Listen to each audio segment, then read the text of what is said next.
Step right up, man of the hour, Mr. Job Well Done, Sergey Kislyak. Sergey Kislyak has been the official Russian ambassador to the United States since 2008.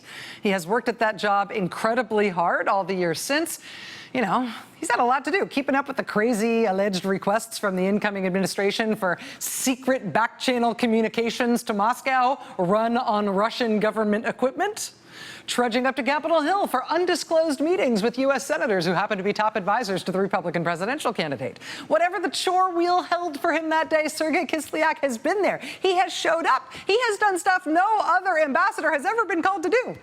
I mean, if that meant taking an unprecedented private meeting with the American president in the Oval Office, if that meant listening to the American president blurt out highly classified, incredibly sensitive code word information during that visit, or also his personal explanation for why he fired the FBI director, Sergey has been there. He has done it.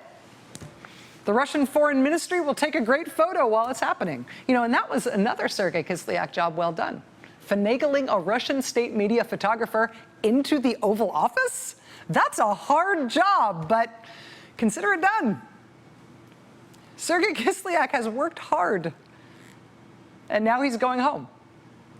And he got a send-off tonight. Tonight he got his going-away party from the U.S.-Russian Business Council in Washington, D.C. His going-away party was closed to the press, naturally.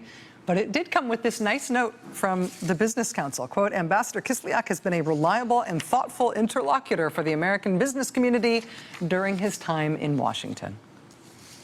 And honestly, he has just been a boss in terms of bringing home items on the Russian wish list. I mean, just step back a second and consider one of the very most basic questions in the Trump-Russia investigation, right? Even if you just wipe away all the specifics that we know, just think about this in the basic truth of this.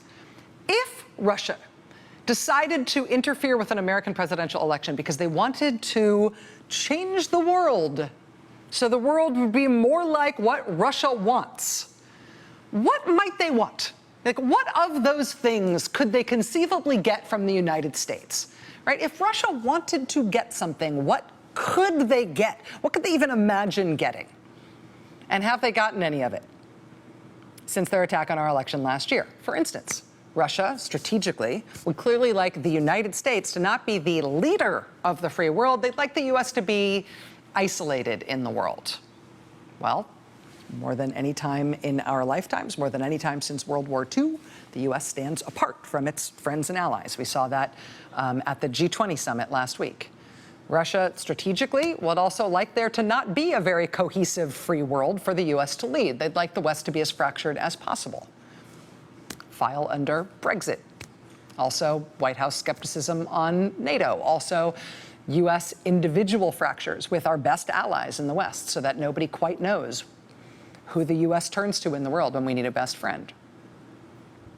Russia wants to be released from sanctions. The Trump administration has reportedly been lobbying Congress to at least relax, if not alleviate, sanctions on Russia. Russia specifically would like the Magnitsky Act and its very specific targeted sanctions to not exist, which we now know the Trump campaign was discussing in Trump Tower with an emissary from the Kremlin, even before the nominating convention. Russia would like deciding power in terms of what happens in Syria. Basically, in terms of their sphere of influence politics, they want a big footprint in the Middle East. The biggest part of their footprint is Syria. They've got that. They've got control over what happens in Syria in the U.S.-Russian agreement last week. The U.S. Secretary of State Rex Tillerson reportedly telling Russia that what happens to Assad now is basically their call. Honestly, if you think about Russia's strategic interests broadly toward the United States and the way the United States has put the most pressure on Russia since the Cold War, they would prefer a U.S. State Department that's basically inert. Okay, then.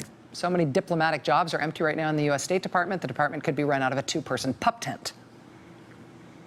The Russians also, in a very specific sense, they want their seized U.S. compounds back. They want their dachas back. And whether or not that really was discussed by the president and Putin in their face-to-face meeting on Friday, the Russian foreign minister says they did discuss that. You know, ultimately, the Russians would like continued intelligence operability and even military operability in the United States. So it would be really good if, even after they displayed flagrantly their ability to infiltrate and operate within our election system, it would be awesome for them if we did nothing to retaliate and nothing to stop them from doing more of that, if we just allowed them to continue to do that. If the U.S. president, for example, announced that it was time to move on, move forward, maybe even work together on cybersecurity measures, as he did just this week. So we can expect that Ambassador Kislyak is returning to a rousing attaboy at the Kremlin, right? This is a guy, I don't know what his salary is, but when he gets home, watch, we're going to find like, wow, Sergey Kislyak has a fleet of supercars and a lot of really nice vacation houses. I mean, I'm sure Moscow thought he was a great ambassador before the last year, but wow. Whatever you think about whether or not Americans helped the Russians, there were American Confederates. There were members of the Trump campaign or supporters of the Trump campaign who helped the Russians in their project to change the world so it suits them more when they meddled in the U.S. election for the benefit of Russia's preferred candidates. I mean, the administration in power now is either talking with Russia about or outright giving them every single thing we could even imagine that they want. And while the investigations play out in the special counsel's office and on Capitol Hill, what is not hidden or hard to see is that with this White House, Russia wants means Russia gets. I mean, you just step back from a moment. Step back for a moment. Think about how psyched they are right now. Hold that thought.